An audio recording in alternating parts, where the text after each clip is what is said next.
Detroit Lions. Oh, baby, that is big time stuff.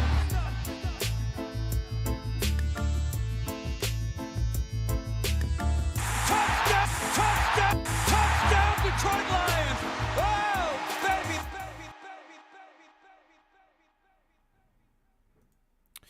baby. Yes. What's going on, everybody? How are we doing today? It is Tuesday, so you know what that means. It means Touchdown Detroit Lions is here. It's 5 p.m. Detroit time, 4 p.m. Central, 2 p.m. West Coast. And unfortunately, it is not a Victory Tuesday. You know, it's officially the off season. Unfortunately. Coulda, shoulda, woulda. I feel like we should be talking about the Lions moving on and playing in the Super Bowl, but we're not. It's all good, though. We look strong in the first half. But what's going on, everybody? Say what's up when you get in here. We'll start talking some Lions. Rick Grit, how you doing? He's already got some stuff to say. Before we even start, Rick's going off. He says, there's no guarantee Badgley actually makes either one of the field goals, and even if he does, it does not necessarily change the final outcome. You are correct, and I agree with you, and we will get into that very shortly here. I'm going to say what's up to everybody here. Ryan, hello from work. Glad you're listening in from work. Kim Fodeberg, good to see you in here. And Mary Peterson, good to see you in here. She said, the Lions had a great season. I agree. And yes, initially, after the loss, I was very upset. You know, it was a heartbreaking loss to be up 17 at half, thinking that we're going to the Super Bowl. And, you know, I never said it out loud. I never vocalized it to anybody. Never was like, oh, we're going to the Super Bowl. You know, I never said that during the game.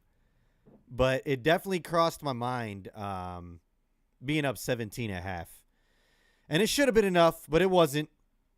And we'll talk about this just real quick. I'm going to move on from the game here. But still say what's up once you get in here. And we'll get things rolling. It's the off season. We can talk about all that other stuff too today. So but yes, the Lions just dropped the game to the Niners 34-31. We were in complete control the first half, absolute domination. We were just moving the ball at will. Our run game was looking excellent. J-Mo had just an outrageous run. Showed off his speed, showed off his moves, broke a few tackles. Had some guys just baffled that he ran right by him and all the way to the end zone. You love to see that from J-Mo. And then the dance afterwards. Montgomery powerhouse in one end, doing what he does. And then, of course, the Gibbs touchdown was excellent as well. But, you know, things changed, and it was a tale of two halves. And we could have even had an opportunity to put up more points at the end of that first half there. I think we missed Gibbs wide open in the end zone. You know, they did put some pressure on Goff, so they missed it. But instead, you know, we kicked the field goal there, go up 24-7 into the half. And, of course, we all know about the third quarter from hell. It's been a problem all year. And, unfortunately, it happened in the biggest game of the year. And probably our worst third quarter. I think it actually was our worst third quarter of the year, if not top two for sure. But, you know, just came at the worst moment. The Gibbs fumble hurt. Obviously the drops from Reynolds hurt. Vildor's breakup where the ball hit off of his helmet into Ayuk's hand was just luck for them and bad luck for us. The whole, I don't know, but what are they saying? The ladybug that landed on his shoe, they're chalking it up to that. It is what it is. But we had an absolute collapse there in the third quarter, and that has been a problem all year long. But you know, I think that let's get into it. Everybody, not everybody, and Rick said something right up here at the top to start off the show. Even before we started, I saw the comment come in, and I was happy to see that there. I was sitting here waiting to start the show. And what's up, Lady Lion, before I get any further? This was the best year in a long time. Thank you, Lions. Absolutely correct. I agree. This was an outstanding year. Best Lions year of my lifetime that I remember watching. I was alive for the 91. I was alive when I was younger, but I was very young. And, I remember watching Barry and all that, but, it wasn't, I guess it just didn't hit me exactly how important it was back then because, I was a little kid, but, now that I'm older, we've been through all the struggle. It's been a long time. This was a long time coming, and we all deserved it. I wish we were still playing, going to the Super Bowl, but the Lions gave us an outstanding year. 12-5. Champions of the North, got 2 home playoff games and won them, and had a chance to make it to the Super Bowl. You can't ask for much more. There's really only a little bit more you can ask for, and we almost achieved that. Obviously it's heartbreaking, but this is different from the past. And I said I was going to talk about the game a little bit, and we will. But, we already got on this tangent. This is, to me, different from the past. I know they had a lot of talent back in the day. Barry Sanders, Herman Moore. We had some studs. Lomas. They kind of broke away. And if you watch the Bye Bye Barry documentary, you can chalk it up to what it is. But I think that this is a different group. And there's a lot of reasons why. And one of them, the main reason, not the main reason, but, we have a good, most of our core guys are coming back that mean a lot to us. We do have some free agents that I would like to go out, who are going to be free agents, who are on our team, who I would like to re-sign, and we'll get into that. But we're bringing back somebody who is absolutely so important to this team, and it speaks volumes on everything. We're talking about it right off the bat. Let's get into it. Ben Johnson has informed the Seahawks and Commanders that he's staying with the Lions. You love to see it, and this is why things are different here. Dan Campbell has brought a culture here that makes coaches who are the top candidates to get a head coaching job at other places want to say no and stay here 2 years in a row. The players are buying in. They all are saying that Dan Campbell is the best coach that they've ever had. Frank Ragnow says that he didn't even know that there was a coach as good as Dan Campbell until he had Dan Campbell as a coach. Sorry. Montgomery says, Dan Campbell always makes the right decisions. Let's get into what Rick was saying here.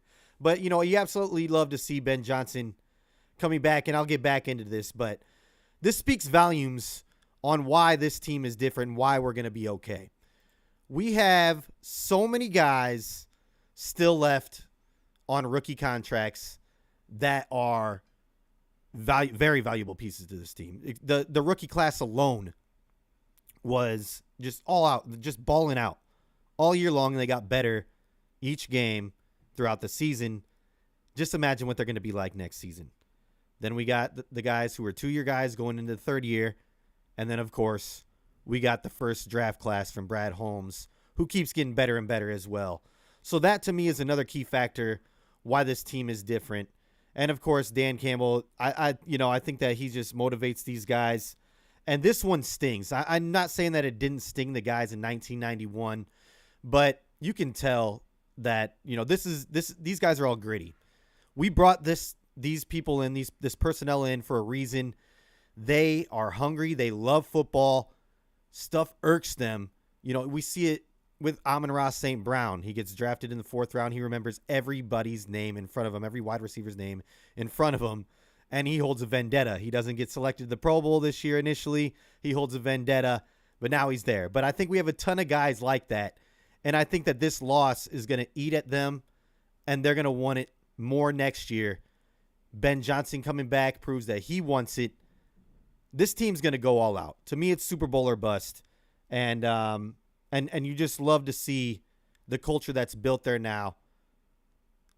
That's why I think it's different. I don't think that this culture was there back then. I could be wrong.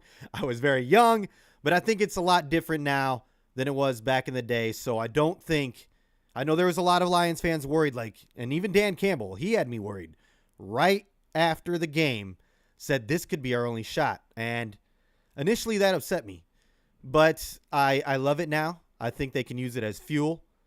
I think it was, it's candid. He's authentic, and he's not lying. It's so hard to get to that spot. But this team is very young.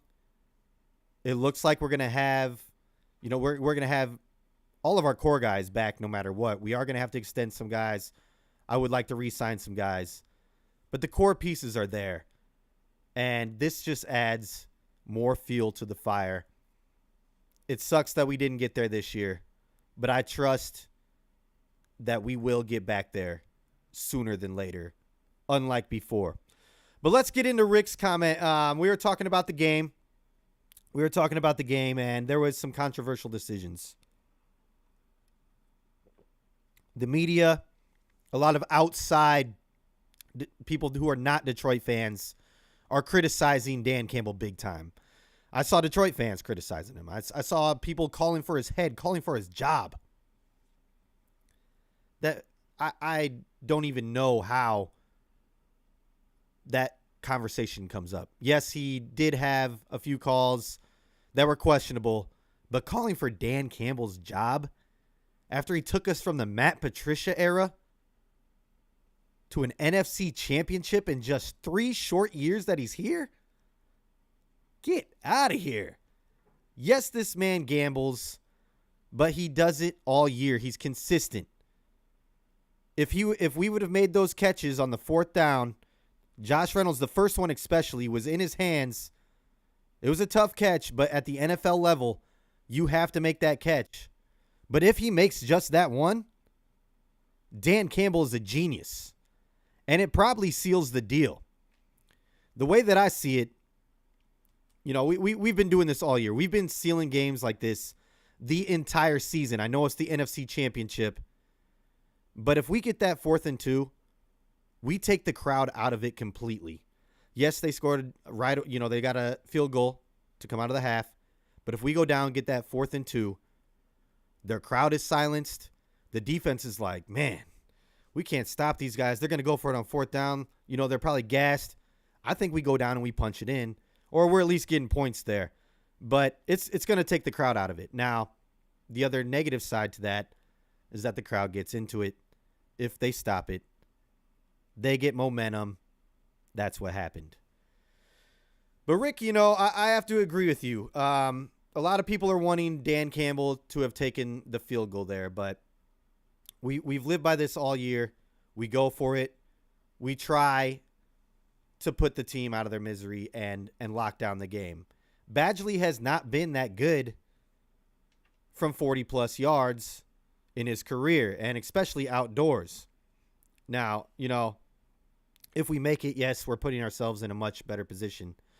But this is Dan Campbell football. This is what we've been doing all year long. I've said it. We've lived and died by it. He's going to go out there and do his thing.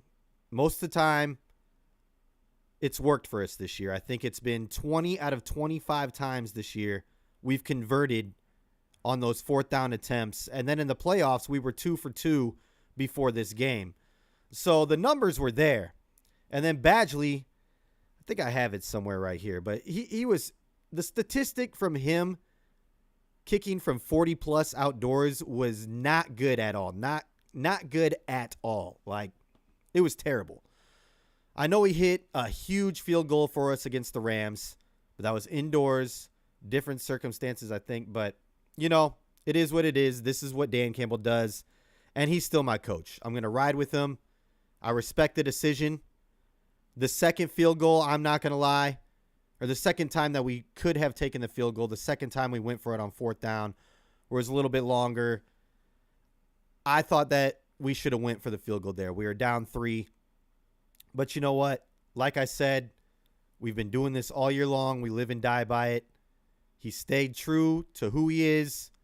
And if we convert there, who knows what happens to. But, I'm not going to put this game on Dan Campbell. A lot of people want to blame him solely for this loss and the reason why the Lions are not in the Super Bowl.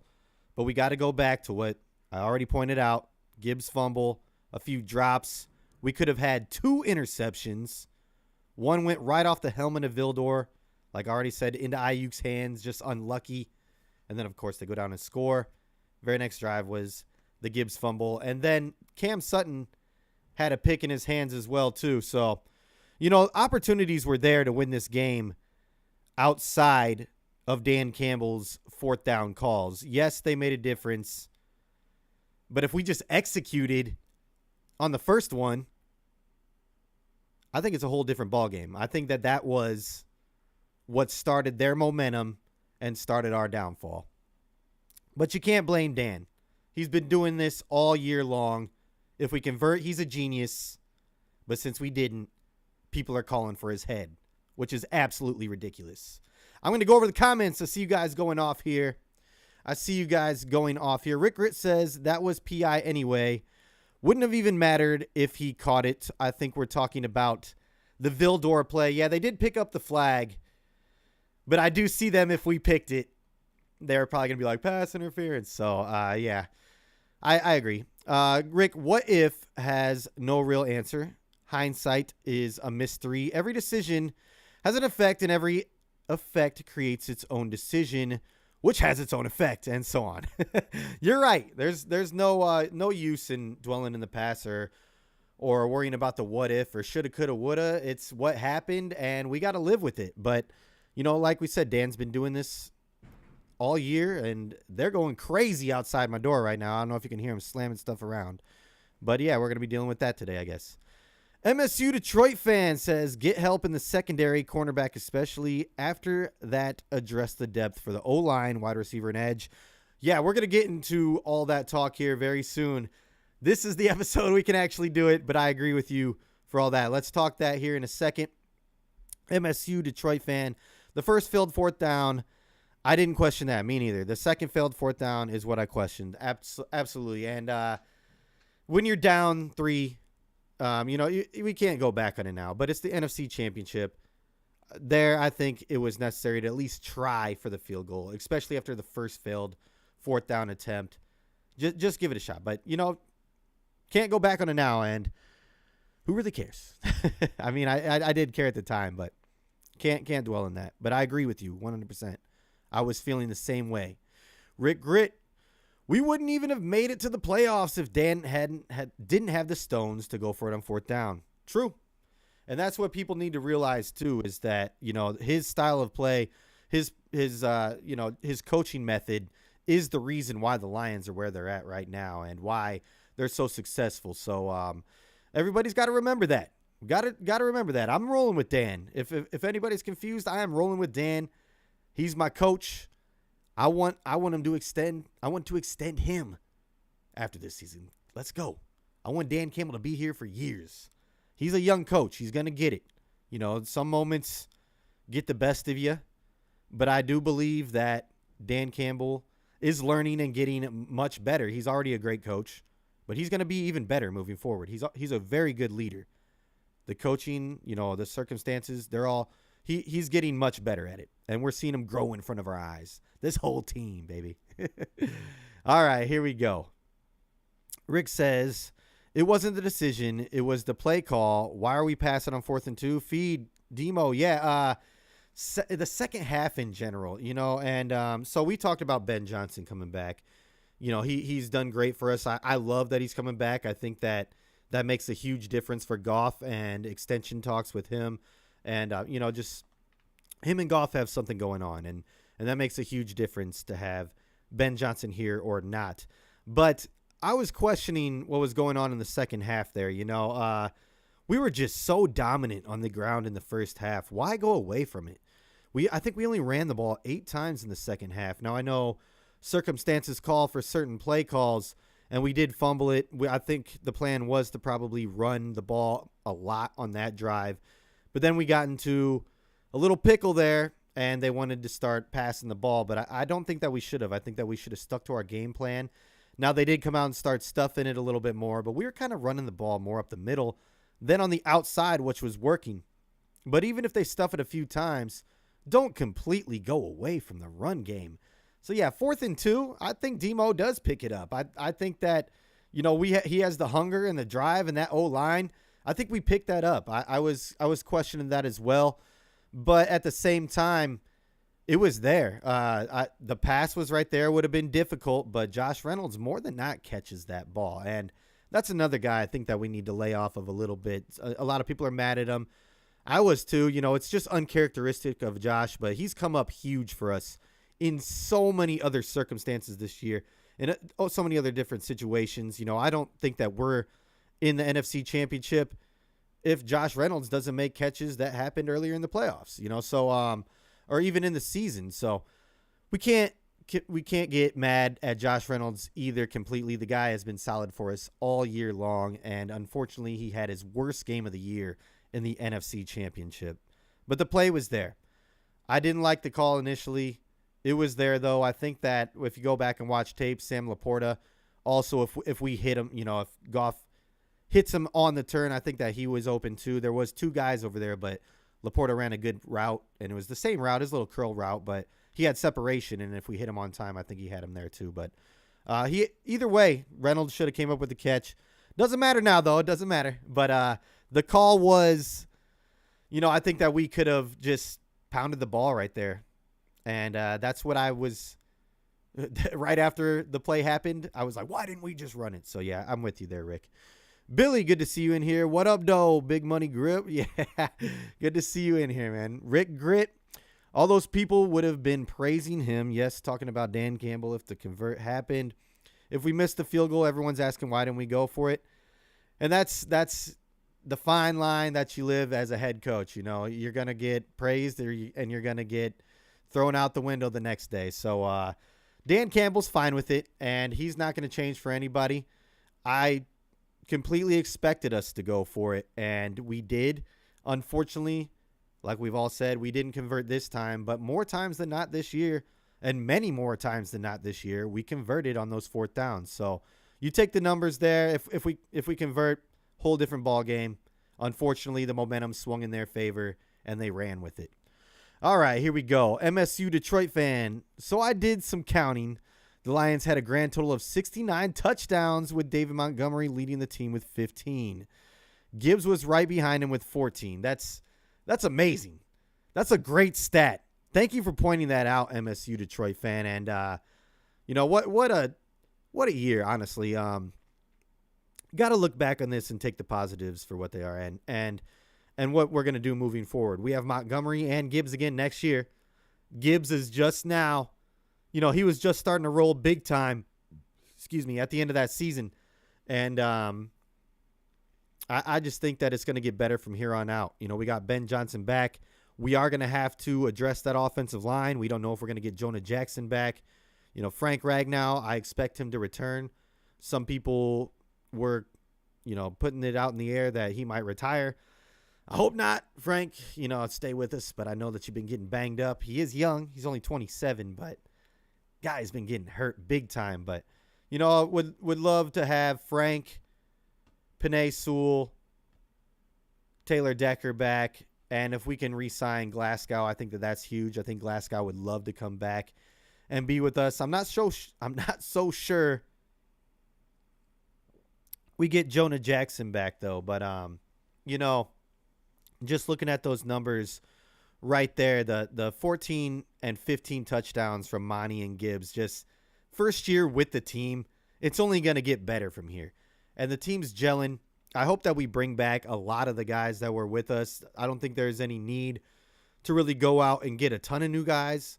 And, let's – I'm kind of going all over the place. I do this. It's the first off-season episode, and I've been down and out the last few days, but that Ben Johnson news uplifted me again. But, I think all these guys want to stay together, and they want to do this with as many pieces of this team as they can. Of course, it's going to look a little bit different, but I think that we can bring back a lot of the same people and add just a few key pieces. And I think that that's what Brad Holmes is going to do, because we have to extend a few guys. And then we're gonna try and build this through the draft like he does. But I expect it to be a similar offseason approach to last year. We do have a little bit more money. As a matter of fact, let me pull up that graphic, not the Ben Johnny one, and there's our opponents. But yeah, we have, according to PFF, 50. Is that 58 or 56? I can't see. $58.6 million in cap space, but I think a lot of that is going to be used to bring back, Penei Sewell. We got to re-sign him. We got to lock him down. Amon-Ra St. Brown, definitely have to lock him down as well. And I think they're going to pay Jared Goff.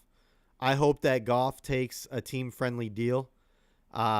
He did kind of say after he, they asked him what's his future look like in Detroit. Does he want to stay in Detroit? And he says he definitely loves Detroit, but it's not up to him, his future, or something along those lines. And but he says he loves the city. But does it? What does it depend on then? If it's not up to him, does it depend on the dollar sign? So I'm kind of worried there. But I do feel like they're going to pay Goff. He won us 2 home playoff games. We won an NFC North championship. I think that him and Ben Johnson work great together. So if you're going to pay Goff, lock up Ben Johnson as long as Goff is here as well too. I think that Ben does have 2 more years on his contract. And from what I hear, we're not going to give him a raise this year. We did last year when he decided to stay, but we gave him, a little extension too with that and his raise that year. So that's why he's coming back. But, Rick over here says it's up to his agent. And yeah, that's kind of like, come on, Goff. Like, do you really love to be here? It's like, pay me and I love this city a little bit more, But yeah, so that's on the look for. But I do expect us to make some splashes, at least 1 or 2, and I hope that one of them is addressing either that cornerback room or the defensive line. Or I would like to see us maybe, get another guard there. That would be a good move because we're going to need some help there on the offensive line. But I think that we addressed that through the draft. But let me get over the comments here. I kind of went all over the place there, but we're in the off season. We can talk about it all now. All right. This episode is maybe going to be a little all over the place. MSU Detroit fan. So Sam Laporta and Amon-Ra St. Brown had 11, talking about touchdowns. Amazing. Josh Reynolds and Jameson Williams, 5. Jared Goff and Craig Reynolds, 2. And Brock Wright, Khalif Raymond, and Brian Branch each had 1. Jameson Williams, breakout game. Expect to see him playing that way more on offense next year. And yeah, so I'll address that comment. J-Mo just looked like the guy that we drafted him to be this last game. He did have one that went right through his hands there on the flea flicker. If he catches that, a whole different ball game there too, because instead, 3 plays later, we go down and we don't convert on 4th down and we're turning it over. So, that was huge there. But other than that, J-Mo had a great game, making contested catches. One that was going to be a pick, kind of, bobbled in and out of his and the defender's hands. And then he ripped it down and caught it. And then that contested touchdown catch there at the end. And, of course, the end around that I talked about earlier. But J-Mo is looking like the guy that we drafted him to be. And I expect him to be that all year long next year, and it's going to be a J-Mo breakout season next year. I don't know if we bring back Josh Reynolds. I think that Goff and him have chemistry. I wouldn't mind bringing back Josh Reynolds, but it's J-Mo's time over there. It's going to be Amon-Ra is of course our number 1, but J-Mo will be our number 2 receiver, and he's going to be there full time. Not because we won't have Reynolds, because even if we do have Reynolds, I think J-Mo will earn that spot. I did see a lot of people out there talking about, Ben Johnson's coming back. Bad news for J-Mo, but at least, good for Goff and the chemistry there. I don't think so. I think that, this is good news for Jameson Williams too, as you saw in this last game. He got utilized a lot more, and down the stretch he was too. I think he's learning the offense more, and it's just second nature to him now more than in the middle of the season when he was still kind of picking things up on the run, because he had the suspension and all this and, just getting up to game speed. He really didn't have a lot of game experience other than the few games he played his rookie year when he first came in in the middle of the season this year. But, J-Mo got it rolling, especially this last game. And I expect big things from him next year, especially with, him and Goff starting to gain a lot more trust in each other. And like I said, he's got the system down. I think Ben Johnson trusts him a lot more. He blocks well. So I see him not taking over the number 2 spot that spot out that Josh Reynolds had this year because maybe Josh Reynolds is gone. I think that he's earned it, and I think that he's going to continue to earn it all year next year and have a breakout season. Expect J-Mo to be one of our main contributors all year next year. But yeah, way to point that out there, MSU Detroit fan. Hatter's House, good to see you in here. We left about 15 to 20 plays out there that if we made every one of them, we could have won that game. Yeah, there was a ton of plays that if they went the other way, we win. And it's unfortunate. It's a game of inches. That's how it goes sometimes. We've had plenty of games this year where it went the other way. And this time, unfortunately, it didn't. Can't put this one on Dan Campbell.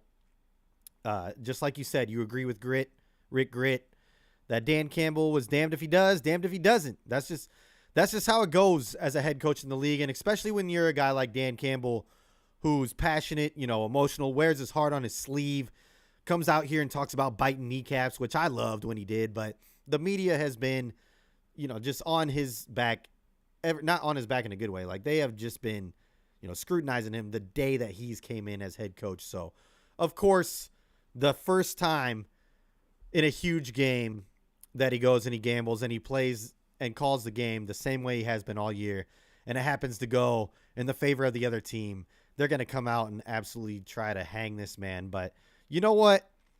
I respect Dan Campbell for sticking to his guns and being the same coach that he has been all year. Love the guy. Wouldn't have any other coach as my coach. That's the way that I see it.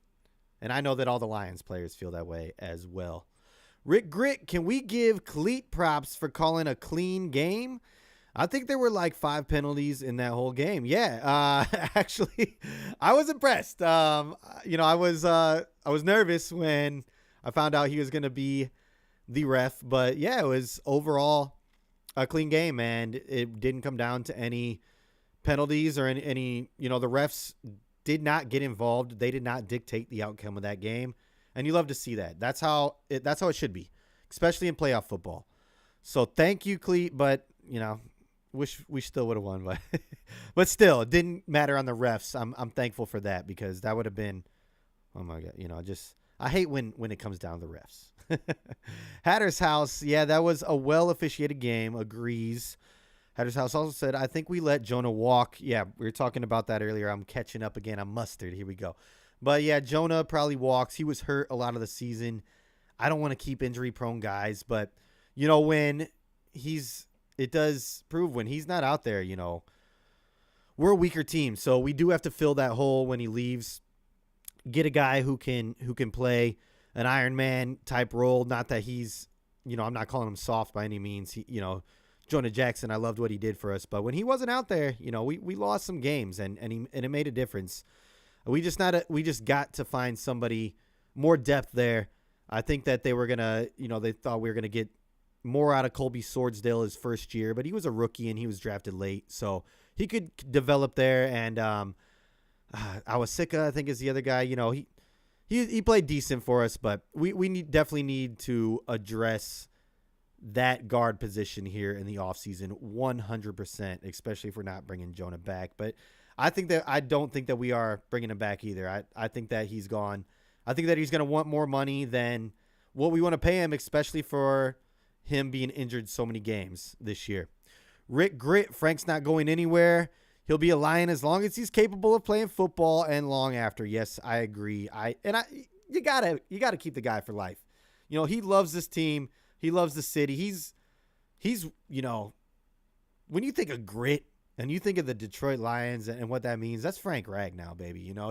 He'll tape up his leg that's fallen off and go out there and finish the game and not practice all week because he probably can't walk, but then come out there and somehow find a way to play the entire game, not miss a snap, and play well too. It's not like he's just going out there and filling the void. No, he's He's moving bodies. So, love to see that. And yeah, I hope Frank plays here for many years to come. Just get healthy. Go out there and rest. We got an off season now. Rest up. Even, show up to the volunteer days and just sit there. You don't gotta participate. We know what you're capable of, Frank. Just do what you gotta do.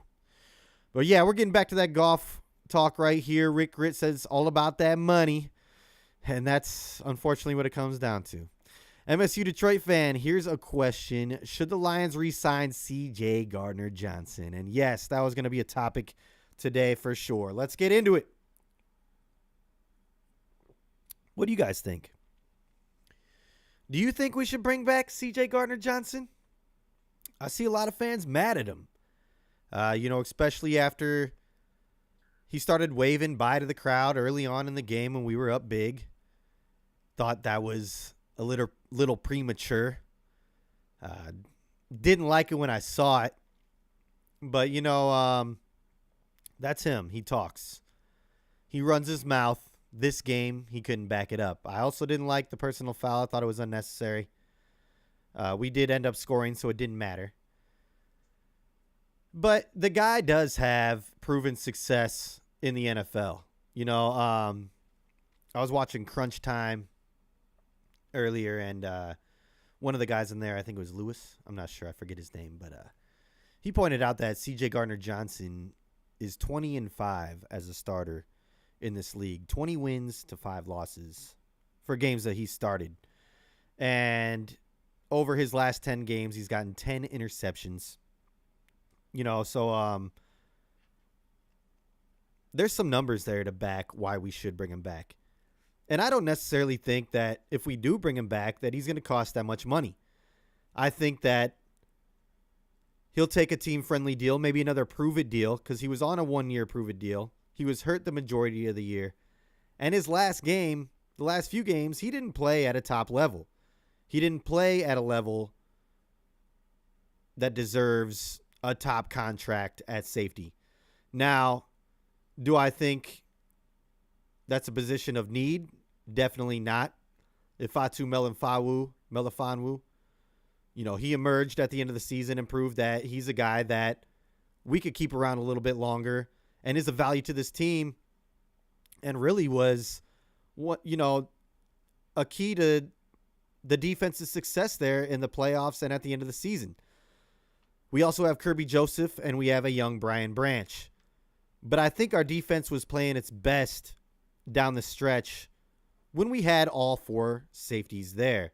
It was allowing, 2 guys to play back while we could allow C.J. Gardner-Johnson and Ifeatu Melifonwu to run free at the quarterback, or Branch and Iffy to run free at the quarterback while, we had Kirby and CJ drop back. So I think it was, it did allow us more versatility on the defense. And like I said, I think that it wouldn't cost us a lot to bring him back. I think a lot of that matters on if Aaron Glenn comes back as well. I have not seen if anything went well with his interview with the Commanders today. I'm sure they're going to make their decision here later on in the week. But if Aaron Glenn stays, I think that Gardner-Johnson's going to want to stay. I think that they have a relationship. Gardner-Johnson already retweeted when Aaron Glenn was named by the players the best defensive coordinator. He says, no surprise here, something along those lines. And, they got a chemistry there. So I think he'll want to come back. I don't think that we need him to come back. But if the price is right, why not? I didn't like the wave. I didn't like the personal foul. He does run his mouth a lot. But I think he sets a tone there in the locker room as well. I think that, he did bring an edge to the defense when he was gone. You kind of saw that disappear. They didn't really have a vocal guy step up. And, man, we were calling for Glenn's head. But it turned out that it was obviously the secondary in those corners who were the problem. But, the secondary is still vulnerable. The safeties were the strong point. But I think with C.J. Gardner-Johnson there, and if we run that 4-safety package, I think that's when the defense was the strongest. And if we add a true cornerback 1 to that defense, it could be interesting to see how things play out. So if the price is right, why not bring him back? But, if he's going to be asking for a big-time contract when he hasn't earned it, let him walk. At the same time, and if Aaron Glenn goes to Washington, I don't see him coming back anyways. But I want to see what you guys think over here. I want to see what you think over here about CJGJ. Hatter's House says, I'm on the fence with CJ. He can't stay healthy. Yeah, that's another thing too. But I think that's another reason why we could get him for, a low amount. I wouldn't be mad if we let him walk, is what Hatter's House says as well. It's not a big deal to me. I don't think we necessarily need him. I'm not going to be upset if he walks, and I'm not going to, go crazy if we re-sign him. I'm not going to be like, yeah, we got him back, like I would have if he would have played maybe the whole year and had a great year, like the year we expected him to have. But, I'm either way, I feel like I'm okay with it. That's just where I'm at with it. MSU Detroit fan, I'm now realizing I typed and said he's instead of here's. Hey, it's all good. We got it. We got the question. Braylon, good to see you in here. Bring it back for one more year on a prove it deal. That's kind of where I see it going, especially if Glenn's here. If Glenn's gone, I think that, Glenn's going to want to take somebody at least with him to, help run his defense and get the grit in there. He's not going to be gritty over there, but get the culture set. I'm over here just thinking about grit. Crazy things are going through my mind right now. Just after that loss. I'm all over the place. But Hatter's House says, as long as we don't overpay, yeah. And I don't think, like I said, I don't think that we would. I don't think that he's earned it. And I think that he knows that. He knows he was out the majority of the season. He made a little bit of an impact. He had some picks. But, when it mattered. But he didn't play well this last game. And like I said, he was out the majority of the season. I'm going to go back up here. Missed a few comments here. Rickert says CB1 D end offensive guard top needs. I agree. Braylon says Aaron Glenn gotta go now. Okay. Washington to take Glenn for the love of God. He wants to see him go. And Orion says Josh is gonna retire. Wow. Okay. All right. Well, let's address a few of these comments right here. I'll talk about the Aaron Glenn real quick since we were talking about that first off. I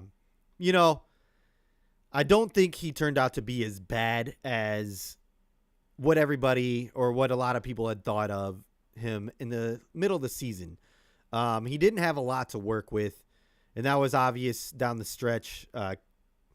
Cam Sutton, who we all thought was playing great, and he was playing a lot better at the beginning of the season.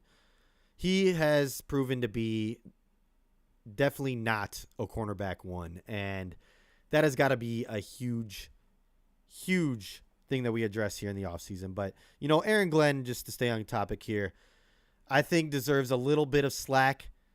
I think he turned out to be a lot better than what we thought.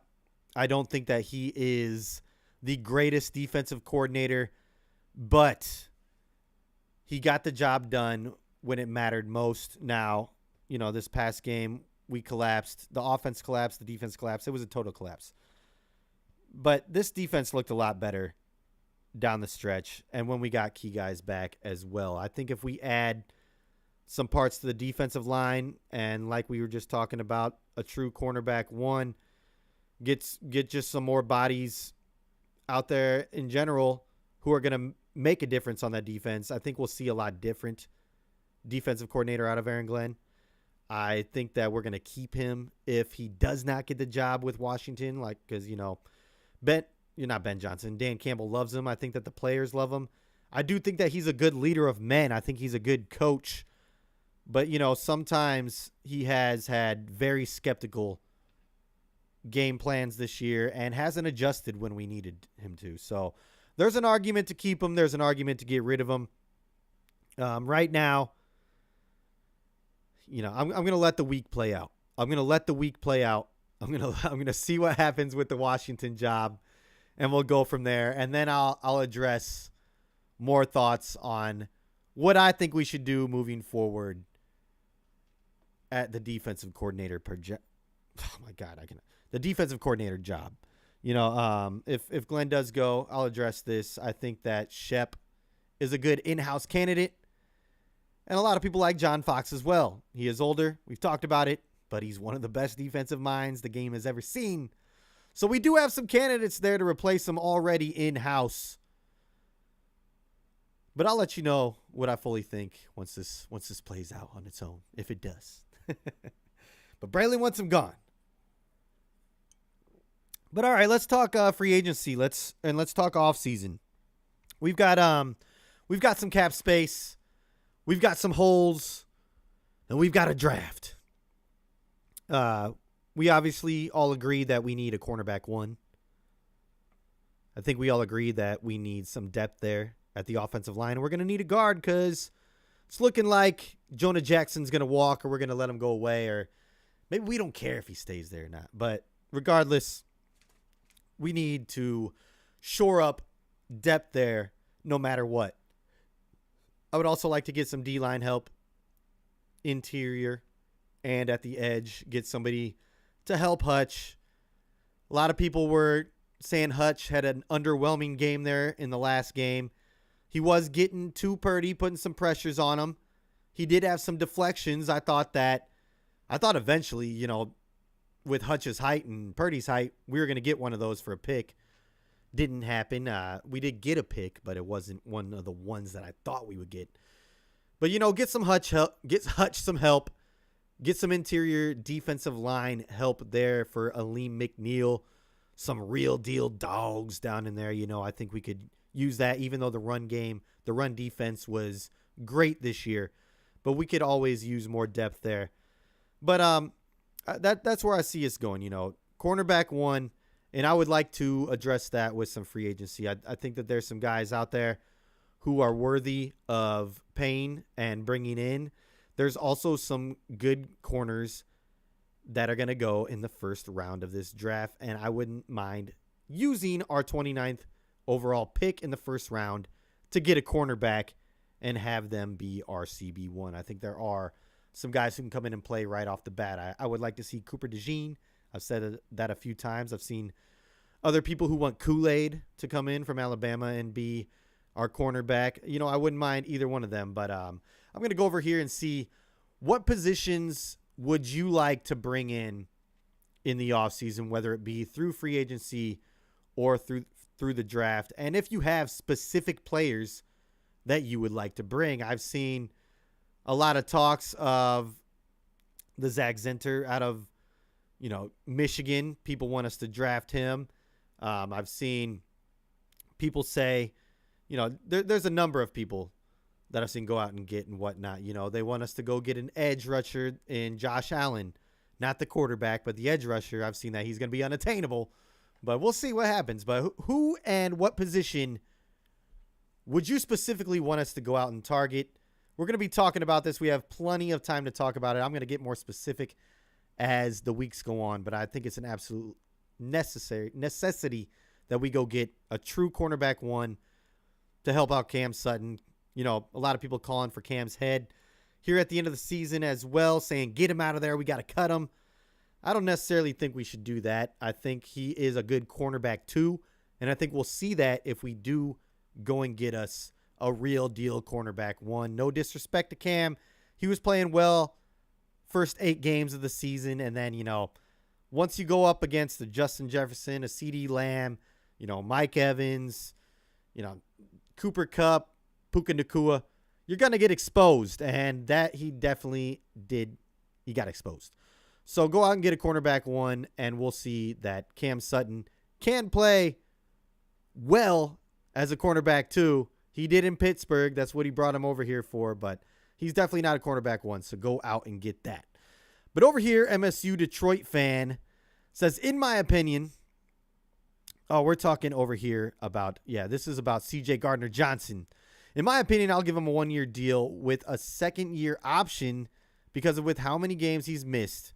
I'll be skeptic, but we did see what he brought to the safeties. Yeah, and, he brings something to that locker room. He is a leader, even though he runs his mouth. I wouldn't mind. Rick says if AG leaves, no chance CJ stays. 100% agree. Hatter's House says, I do like his energy and moxie. Yeah, he's, like I said, he brings a lot to the defensive room as a leader, and he really fires them up. And that's what we were missing when he was gone. You could tell they were stale on defense. So I like that he brings that. He brings a lot of fire to that defensive side, but he's got to be able to back it up when he runs his mouth like that, especially when you've been running your mouth to Debo all year long, and then you go out and you play his team, and then you crap the bed like that, But no, I do like his grit and his attitude that he brings to that locker room for sure.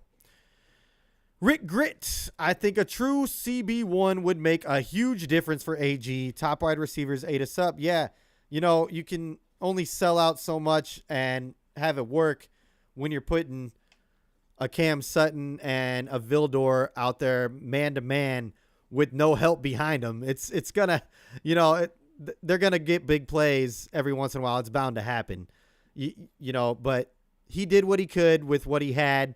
He was selling out. We were getting to the quarterback. He knew what we had to do in order for his defense to be effective. And like you said, if we can get some actual coverage out there to help the blitzes and whatnot, it's going to make a huge difference. I think that's got to be our number one position of need that we address here in the offseason, 100%. Rick Grit says, I won't be heartbroken if he stays, talking about CJ, and I won't be heartbroken if he goes. I'm with you. Said the same thing. It's, I wouldn't say it's a win-win because, losing him isn't a win, but it's not the worst thing in the world because we do have guys who have stepped up and shown that they can play that position at a high level. Ifeatu Melifonwu, that guy, and he's another guy who was a part of that first draft class to, maybe we don't have to give him a ton of money, but if you want to keep him around for a few years, you can extend him this year and probably get him for a lot lower than what he might be if we play him all year next year and he balls out. So, that brings me to my next point. We have to lock down if we want to keep these guys around who were a part of Brad Holmes' first draft class. I think we need to pay him this year, and we have the money to do it.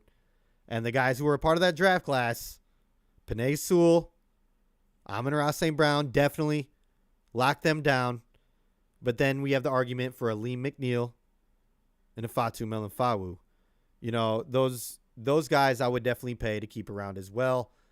And I think that we can get them on a good deal if we try to extend them this year. But here we go, going back into the comments. Hatter's House says CB, guard, D tackle, D end, and wide receiver. Yeah, if Josh is gone, some people think he's going to retire here in the comments. Some people think that we might just move on from him. He's a free agent. So maybe go and get a wide receiver. But I think J-Mo stepped up in a big way. And Amon-Ra is a stud. We all know that. But we are still going to need some depth there. We got Khalif Raymond, but he got hurt at the end. And he's not a big body receiver. He's not somebody like that. I'm not sure that we keep around Donovan Peoples-Jones or what kind of factor he makes moving forward. But, I would agree that a wide receiver is a position of need there as well. Billy says, didn't Sutton play the second half of the year with a bad toe? That could have affected his play. Good point. I forgot all about that. That would make a huge difference as a corner. I didn't play college ball or anything like that. Played high school, though, and I was a corner. And I could definitely see how a hurt toe would affect you, immensely as a cornerback. You're on the balls of your feet out there all the time. You're making cuts. It would affect your play 100%. So good point there. I don't think we should be coming for Cam Sutton's head either. Like I said, he was asked to do a lot more than he should have this year, in my opinion. I don't think he's a true cornerback one. I think he's a great cornerback two, or a good one at least. And I think that's what he should have been brought in here to do. We did give him a good deal.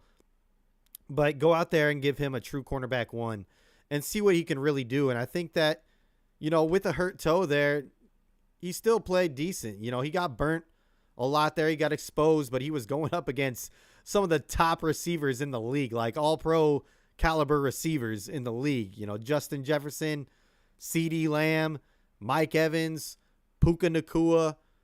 You can argue Ayuk is a top receiver. I think he was a second-team all-pro this year. So, we got to cut him a little bit of slack, but especially if he had a bad toe. So, good point there. I completely forgot about that. But I don't know if you saw a lot of people, telling Cam, could you please leave or hope that you get cut and all this stuff, which is just ridiculous. Like, don't do that. You don't play the game. You don't know how hard it is. These guys, they're giving it their all out there. And especially, like you pointed out, he has a hurt toe. But they were coming for him, and he was not holding back. He was responding. He was responding on Instagram and letting people know and letting them have it. So good on you, Cam. I didn't think that he had the greatest last few games, and it was, he was definitely a weakness on this defense, and everybody saw it. But like I said, I think he was being asked to do a lot more than he should have been asked to. And way to point that out, Billy. Hurt toe. Didn't know. Forgot about it. Great point. Rick Grit. That was actually about AG, but the shoe still fits. All right, okay. All right, we'll just roll with it. So yeah, we do have some coaches who are up for some other jobs, and things could look different in the locker room this year, not just with the players. Aaron Glenn just interviewed with the Washington Commanders today, and he is a candidate to become their head coach. Now that Ben Johnson's out of the picture, maybe they have the mentality like, we came all the way here. We're not going home empty-handed. I don't know, but we'll see what happens there. We also have Antoine Randall L., who interviewed with the Bucks for their offensive coordinator position, and Tanner Engstrand, who is known as Ben Johnson's protege, or, his student, who is our passing coordinator. He has interviewed with the Bucks for their offensive coordinating job as well, and for the Patriots offensive coordinator job as well. So there is a potential that we lose Aaron Glenn, Antoine Randall L., and Tanner Engstrand, and maybe some other guys, but we're keeping Ben Johnson, which is a great thing for this team and the chemistry of that offense. I did see somebody posted, I think it was Spencer from Woodward Sports, not trying to give them no love, but no hate either. But he posted Ben Johnson's first tweet, or not tweet, but apparently his first text message to one of the players was to Frank Ragnow, and he said, "Hey, big head." So, you love to see that. They're already, getting back together, and the chemistry's there. So I think it was huge that Ben Johnson stayed for this team moving forward, especially that offense. I think it's bigger than AG leaving or staying. Much bigger. Much bigger.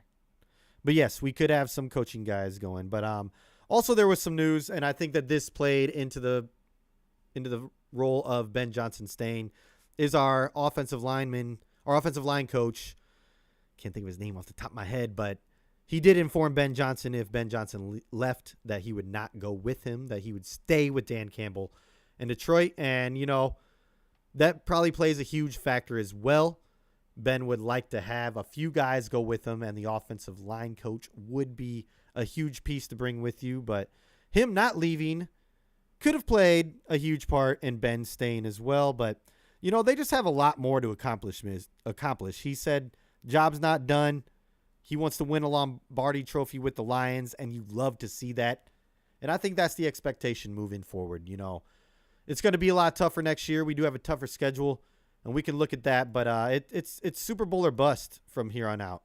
Well, actually, let's look at the free agents here first. I have this graphic up. These are guys who we need to bring back, and we're at the hour, but it's the first post-season or first off-season episode. we can talk a little bit here. But here's everybody who is on our team who is set to become a free agent. And I want to know out of this list who you would like to see us bring back. And I'll tell you who I would like to see us bring back on this list. We got Charles Harris, C.J. Gardner-Johnson, Dan Skipper, Donovan Peoples-Jones, Emmanuel Mosley, Graham Glasgow, Vaitai, Jake McQuaid, Jalen Reeves-Maybin, Jonah Jackson, Josh Reynolds, Kendall Vildor, Matt Nelson, Michael Badgley, Romeo Okora, and Will Harris. All right. For me, I would say the absolute must bring backs. Got to bring back Glasgow. You know, I think he's part of this culture, and he played outstanding this year. I think he's going to come at a higher price, but give him at least another year. Bring him back for another year. I like Jalen Reeves-Maybin to come back. Jake McQuaid, like to bring him back as the long snapper. And I think there's an argument there for Kendall Vildor, even though, you know, he gave up that big play here, hit off his helmet. He did give up some other big plays down the stretch, but I think he played decently well and could be a good depth piece there to the cornerback room. I don't think he would cost us much, so I wouldn't mind bringing Vildor back. Dan Skipper, would like to see Dan Skip come back. Matt Nelson could work out as well too. You know, he didn't get to play this season, went out early on IR, which was unfortunate for him, but I think that he would have played a lot more. Maybe Dan Skip doesn't get as much time, or maybe doesn't even get any time at all if Matt Nelson's there. But, you know, would like to see those guys come back if we're bringing back any. Josh Reynolds, I wouldn't mind him coming back either. I think we get him back cheaper. And, you know, him and Goff have that chemistry, and he was solid for us all year long. So those, I'm not saying all those are must-needs, but those are guys that I would like to bring back. Must-needs to me are Graham Glasgow, Jalen Reeves-Maybin, and probably long snapper, McQuaid. But, you know, I would like to bring back a lot of those guys, though, just for the locker room. You know, they had chemistry, but we could let a lot of those people walk too and upgrade there too. But here we go. I'm going to come over to the comments, see what you got to say. Hatter's House. Glasgow, yes. Reeves-Maybin, yes. Skip, yes. Everyone else can go. Oh, yeah, maybe McQuaid, he says, can stay. Okay. I'm with you there. Rick Grit says, Germ and Graham are top of the list 100%. Hatter's House, Will Harris, shaking my head. He should have been gone 3 years ago. I think he's finally out the door. We'll see, though. We'll see if they bring him back, man, among, you know, over other people. I just don't know. I think they like him in the locker room there, though. But, yeah, I think it's finally time that Will Harris is going to be gone. I think this is it. I think this is it. We'll see, though. Hatter's House, I'm on the fence with Josh and CJ, GJ. Rick Grit, yes, definitely Skip. Yeah, love Skip, man. He's another locker room guy, but he embodies that grit mentality, and he really played a big part for this team this year, you know. Stepped in, filled the void when we needed him, came out there, played a lot of tight end for us, you know, for blocking purposes, but love Skip, would love to see him back. Hatter's House, I honestly think they will bring Will Harris back, I think is what you're talking about. Man, I know. I think they like him. I think they like him. They said he's like a little Swiss Army knife for him. He can play a few different positions. So, you know, depth piece. If they bring him back, just hopefully he doesn't see the field next year. The Ones, good to see you back. Keep CJ, man. Yeah. Didn't get a chance to show what he could really do. But deuces to Will Harris. Yeah, CJ Gardner-Johnson, I think we get him back for a friendly deal, but I think it's going to matter on if Glenn is here or not. So let's see how that plays out first. If Glenn's here, I wouldn't mind bringing CJ Gardner-Johnson back on a team-friendly deal. And, you know, that 4 safety rotation or that package when they had them all out there, it worked pretty well. And you get a true cornerback 1 out there on the other side of Cam Sutton, let Cam Sutton be the CB2. I think that package works out really well. So would be interested to see where we go there, but I think it all matters on if Glenn comes back first or not. Hatter's house, bring him back. Bring him back. Talk about CJGJ. You're on the fence. Now we're bringing it back. We jumped the fence. We're there.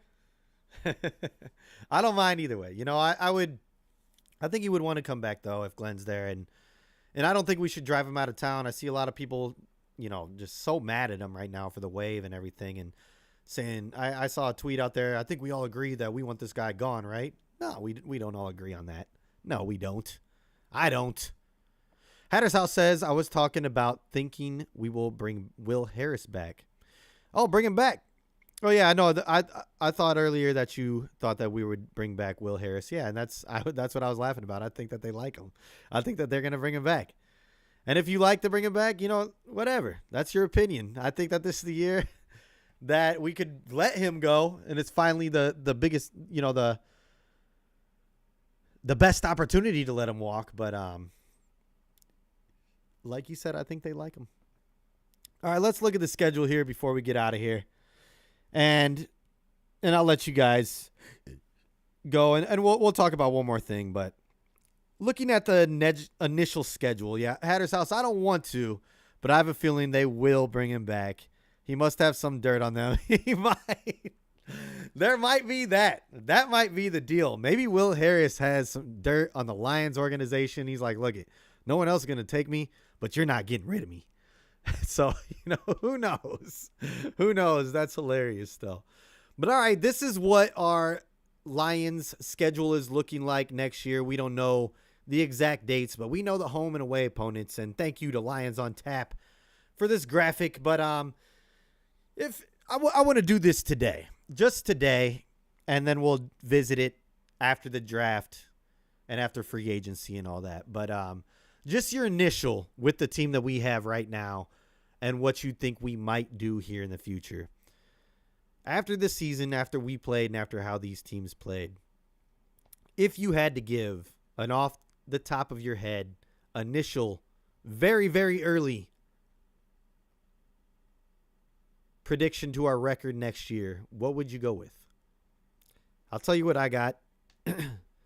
Looking at the opponents right here, it's looking a lot tougher than this year, but things change throughout the season or throughout the course of the season. They change in the off season. I have us winning 11 games. We won 12 this year. I think it'll be tough to do 12 again next year. I hope that we get there. I hope we win more. But off my initial reaction to looking at this schedule, I would say we go 11-6 next year. That's just where I see us, but that's, you know, I think playoff caliber. And I think all this team needs is to get into the playoffs next year because they're hungry. And we're going to get back to where we need to be and further. But over here, yeah, I see the predictions coming in. Hatter's House with 12-5. Love to see that. Braylon, 11-6 or 12-5 again. Love that. Hatter's House said 11-6 was last year's prediction. Rick Grit asked me after free agency. Okay, I will. And you know, I'm gonna leave it at this with some key dates here. But Hatter's House says alert. After free agency and draft, it will be 17-0. That's right, because we're gonna cook again in the draft. I trust that Brad Holmes will. We have 4 picks in the top 3 rounds again, 2 in the 3rd round, 1 in the 1st and 2nd. Maybe we trade up. I don't know what we're gonna do. You know, now that we're here, you know, I'm very interested to see which way we go this year, because we're later pick in the draft. I think the latest pick in team franchise history is what maybe they said. I don't know, but I'm interested to see how Brad handles that this year. But I do think that we'll have another great draft. Brad Holmes has proven year after year after year that it works. I hope that we go make some moves in free agency, but at least some very key moves. If we're gonna try and bring a lot of people back and pay some guys, extend some guys, and then build through the draft once again, I hope that they at least pay 2 key game changers to bring in on that defensive side this offseason, or at least guys who are going to make a big difference. I hope that they go that way this year, because we do have some money to spend, but we are going to have to use it on some of our own guys. But here are some key dates moving forward, before we get out of here, it has been over an hour today, so I should probably let you guys go. But these are some key offseason dates moving forward. February 20th to March 5th, teams may designate tags on players. We do have some guys that we can tag this year, and we probably will. We'll see what happens there. February 27th to March 4th is the NFL Combine. March 13th, free agency begins. April 15th, teams begin off-season workouts. April 19th is the deadline for restricted free agents to sign. And then, of course, last but not least, the one that I'm going to bring up today at least, April 25th through the 27th is the NFL Draft. So, a lot to look forward to this offseason. I was very not looking forward to the offseason. Even into today, the loss on Sunday stings, still does, still lingers. The Ben Johnson news helped out quite a bit today, though. Hearing that he's coming back gets us Lions fans excited. I think that the team's excited. They want to run him back more than ever, and we got the guys and the coaching staff to do this. I don't care how tough our schedule is. They're built for this. Dan Campbell's told them that a million times. I've said it a bunch of times on this podcast. But this team is not going to be like Lions teams of the past. It will be tougher. Everybody's going to be gunning for us. They got a lot of tape on us, which they did last year. But, we're much more of a threat now. Schedule's tougher. We're playing a lot of first place teams. But this team is hungry, and they're ready to roll.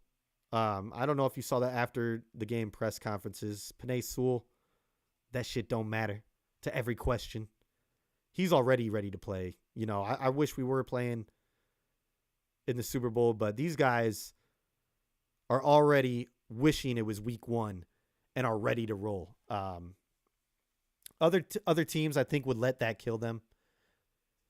I think certain players are going to let this kill them, but we got the right guys on this team. We got the right personnel. And, they were definitely intentional about going, and I cannot talk today. I'm sorry. They were definitely intentional about going and getting these certain type of guys so that when or if this were to happen, that it's not going to be a major setback. We're not going to let this bury us next year. No, this team's ready. And it's revenge tour time next year. All right. I'm going to go into the comments one more time before I get out of here. And then I'll let you all go. But the ones says, whatever Brad does this offseason, we'll have a chance. We're still dangerous. 100% agree. 100% agree. We made it to the NFC North, or not the NFC North Championship. We won the NFC North Championship. We made it to the NFC Championship on what we have right now, and there are holes to fill.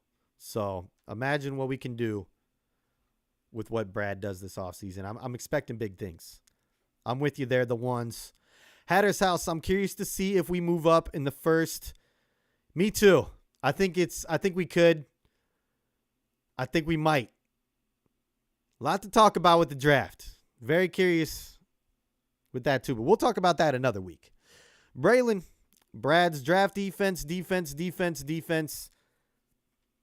and throw in a guard there. But a draft, yeah, definitely defense, a lot of the defense, but I would love to see a guard in there. Braylon, all defense draft. And a guard. I'm just going to keep saying it, Braylon. Other than that, I agree with you for sure. Hatter's House, they are who we thought they were. And we let them off the hook. I know.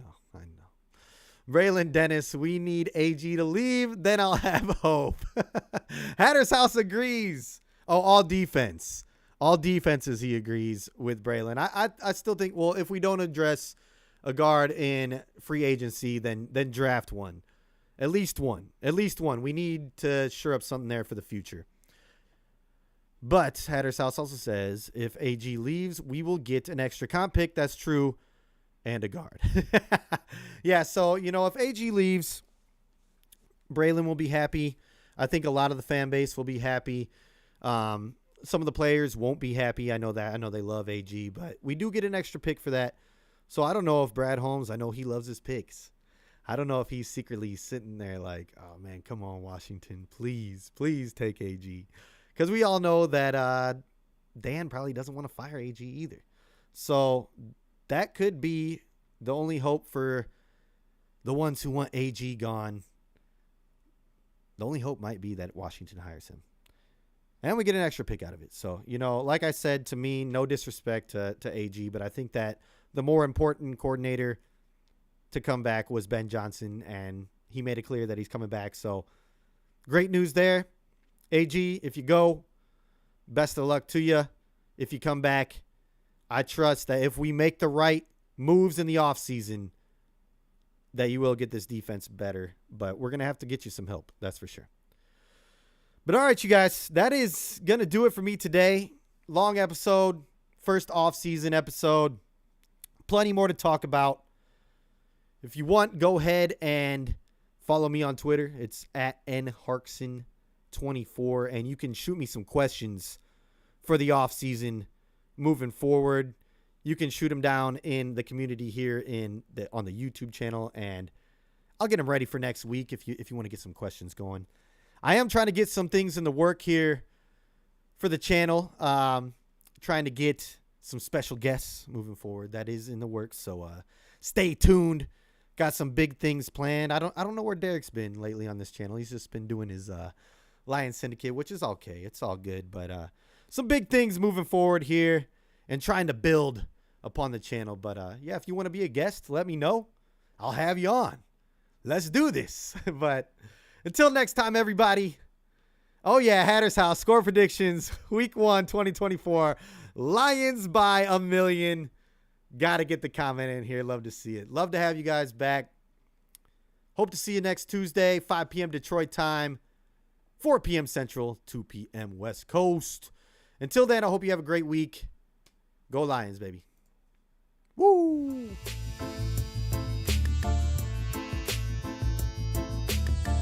Touchdown, Detroit Lions!